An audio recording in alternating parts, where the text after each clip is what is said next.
अस्सलामुअलैकुम वरहमतुल्लाह। सबसे पहली और बड़ी अपडेट ये है कि रिसेंटली इयोन पॉडकास्ट के तारिक मुनीर साहब से एक Q&A सेशन के दौरान ये क्वेश्चन किया गया कि आपकी इंजीनियर मोहम्मद अली मिर्जा साहब के हवाले से क्या राय है और आप उनको क्या नसीहत करना चाहेंगे। तो इस पर तारिक मुनीर साहब ने क्या रिस्पॉन्स दिया, मैं चाहता हूँ कि आप भी मेरे साथ उनकी ये वीडियो जरूर देखें।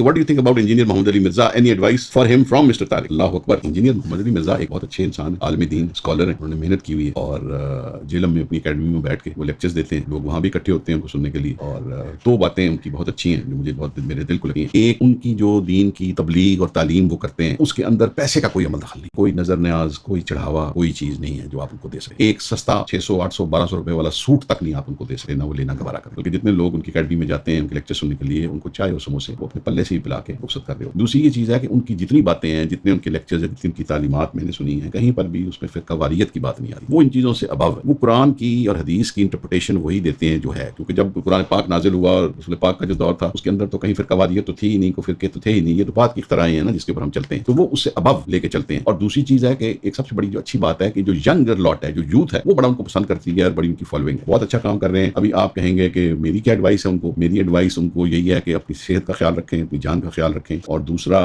खुश रहें और इस अच्छे काम को जारी रखें। सदका जारिया है, इसका अजर उनको दुनिया में तो नहीं मिलेगा, अल्लाह तबारक व तआला जरूर देंगे। नेक्स्ट अपडेट ये है कि इयोन पॉडकास्ट के ही अमानुल्लाह तारिक साहब ने एक पॉडकास्ट के दौरान इंजीनियर साहब के हवाले से गुफ्तगू फरमाई। उन्होंने ये बयान किया कि वो बहुत से मामलात में इंजीनियर साहब से इख्तिलाफ करते हैं और बहुत जल्द वो जहलम एकेडमी में इंजीनियर साहब से मुलाकात करने के लिए भी जाएंगे। इसी पॉडकास्ट में उन्होंने इंजीनियर साहब के उस पॉइंट का भी जवाब दिया जो अक्सर इंजीनियर साहब ये बयान करते हैं कि अगर हमें तब्दीली लानी है तो पहले ग्राउंड लेवल पे चीजों को तैयार करना होगा। अली भाई के साथ अगेन हम उनके टोटल उस आइडिया से डिसएग्री करते हैं। अच्छा, because we like him, that's why that video is funny.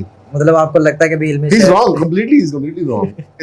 It's complete nonsense जो वो कह रहे हैं। And अली भाई अगर मुझे कभी मिले, इंशाल्लाह सून में कोशिश करूंगा मैं जाऊं वहाँ पे संडे को, और अली भाई जो बात कर रहे हैं मिसाल तौर पर जो करते हैं कि खेप तैयार हो, खेप तैयार होने वाला एक जुमला मेरा ख्याल है 75 साल से तबलीगी जमात भी कहती है, तंजीम इस्लामी भी कहती है, जमात इस्लामी खेप कभी नहीं तैयार होती, खेप कभी ना तैयार हुई ना होएगी। अगर आप सल्लल्लाहु अलैहि वसल्लम की जाती मिसाल दी जाएगी तो ये अनफेयर है। वो मिरेकुलस था सारा कुछ जो हुआ, सहाबा को अल्लाह ने ऐसे टाइम पे पैदा किया, ऐसी पर्सनैलिटीज अता की, पूरी जो आपके लिए ना सारी मटेरियल कंडीशंस को अल्लाह ने राइप किया, वो यूनिक मिरेकुलस सर्कमस्टांसेस थी, वो रिपीटेबल नहीं है। सो हमारे लिए वो मॉडल जो है प्रिंसिपली ट्रू है, उसके प्रैक्टिकल स्टेप्स को हमने कॉपी नहीं करना, यानी इन द सेंस ऑफ के अब 13 साल मक्का के पूरे हो गए और ये सब नहीं। नेक्स्ट अपडेट ये है कि रिसेंटली मौलाना तारिक जमील साहब से Q&A सेशन के दौरान ये सवाल किया गया कि क्या रफ़ा दिन के साथ नमाज पढ़ना जरूरी है या फिर नहीं। तो इस पर मौलाना तारिक जमील साहब ने क्या जवाब दिया, मैं चाहता हूँ कि आप भी मेरे साथ उनकी ये वीडियो जरूर देखें। मेरे नबी ने रफ़ा-ए-दैन किया भी है, छोड़ा भी है। अब्दुल्लाह इब्न मसूद रज़ियल्लाहु अन्हु की रिवायत है कि उन्होंने नमाज पढ़ाई और सिर्फ तकबीर ऊला में उन्होंने हाथ उठाए, बाकी नहीं।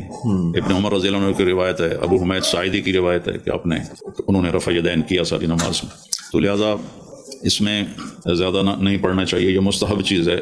जो कहते हैं करना है उनके नज़दीक भी अफजल ये है कि कर सकते हैं, करना चाहिए, और गैर अफजल ये है कि ना करना। जो छोड़ते हैं वो कहते हैं बेहतर ये है कि ना किया जाए, कोई कर ले तो कोई हर्ज कोई नहीं। तो अब इसमें क्या लड़ाई और कुश्ती करना। मुझे तो बहुत दुख होता है ये सोशल मीडिया पर जब ये रफ़ा-ए-दैन पर, सूरत फातिहा पर और ऐसे हाथ कहाँ बांधने हैं, ये इस पर जब ये मुनाजरे करते हैं तो दिल बहुत दुखी होता है। नेक्स्ट अपडेट ये है कि आखिरकार जावेद अहमद गामदी साहब ने इमाम गजाली पर उठाए जाने वाले एतराज़ात का जवाब दिया। अब तमाम भाइयों को पता होगा कि कुछ अर्सा पहले इमाम गजाली पर बहुत से लोगों ने ये एतराज़ किया था कि इमाम गजाली के कुछ अकायद और नजरियात की वजह से मुसलमानों के इल्म का जवाल हुआ, क्योंकि उन्होंने इल्लत व मालूल यानी कॉज़ैलिटी के हवाले से बहुत से ऐसे नजरियात पेश किए जो कि बिल्कुल भी लॉजिकल नहीं थे। तो आखिरकार उन्हीं तमाम एतराज़ात पर जावेद अहमद गामदी साहब, जो खुद भी फलसफा पढ़ते पढ़ाते रहे हैं, उन्होंने ये जवाब दिया कि वो इमाम गजाली के बहुत से अकायद और नजरियात को बिल्कुल सही नहीं समझते, लेकिन उसके बावजूद फलसफे में जो उनकी खिदमात हैं उसका नकारा नहीं किया जा सकता। क्योंकि ये किताब यूनानी फलसफे के रद में लिखी गई और ये जो इल्लत व मालूल की बहस है उसको उन्होंने रद्द किया है, तो उसका एक नतीजा निकला कि मुसलमान अक़वाम साइंस के मैदान में, तरक्की के मैदान में पीछे रह गई, और पीछे रहने में इमाम गजाली का बुनियादी किरदार कहा जाता है। बिल्कुल बेमानी बात है। इस तरह के लोग हमारी तारीख से वाकिफ हैं, मुसलमानों के इल्म से वाकिफ हैं। इमाम गजाली के बाद भी बहुत बड़े बड़े साइंसी उलूम के माहिरीन मुसलमानों में पैदा हुए हैं, बहुत ही इजादात हुई हैं। इस तरह का कोई वाक़या हाथा नहीं हुआ कि उधर इमाम गजाली दुनिया से रुखसत हुए और उधर हमारे यहाँ साइंस سائنسی علم کی وفات واقع ہو گئی کہ صدیوں بعد تک مسلمان ایک زندہ قوم کی حیثیت علم میں اپنا کردار ادا کرتے رہے. اس بات کی کوئی حقیقت نہیں ہے. علت و معلول کی بحث جو بعد میں ہیوم نے بھی کی, اس کو اگر اندر اتر کر دیکھیں تو وہاں یہ بحث نہیں ہو رہی ہے آپ جو اس وقت تاثیرات نمایاں ہوتی ہیں ان کا انکار کر رہے ہیں, نہیں, ان کی حقیقت سے جو نتیجہ نکالا جا رہا تھا وہ اس پر بحث کر رہے ہیں. تو اس وجہ سے اگر وہ یہ کہتے ہیں کہ کوئی چیز بھی حقیقت کے لحاظ سے علت نہیں بنتی بلکہ علت و خدا کا اس وقت کا فیصلہ ہوتا ہے, تو یہ چیز جو ہے یہ ایک اوپر کے درجے میں جا کر ایک مسئلے کے بارے میں ان کے زاویہ نظر کو بتاتی ہے. اس سے جو مشاہدات میں چیزیں آ رہی ہیں کہ لوگوں نے چھوڑ دی, یعنی اس کے بعد انہوں نے یہ فیصلہ کر لیا کہ نہیں آج کے بعد آگ نہیں جلائے گی, آج کے بعد پانی شعلہ بھی نہیں پیدا کرے گا, ایسا کچھ بھی نہیں ہوا. تو اس وجہ سے یہ محض افسانہ ترازی ہے. مسلمانوں کے ہاں علم کا زوال ہوا ہے, اس میں کوئی شک نہیں, لیکن اسی طرح ہوا ہے جیسے دنیا کی دوسری قوموں میں ہوتا رہا. یہ تھی آج کی ساری اپڈیٹس. ملتے ہیں اسی طرح کی نئی اپڈیٹس کے ساتھ, تب تک کے لیے اللہ حافظ. السلام علیکم ورحمۃ اللہ.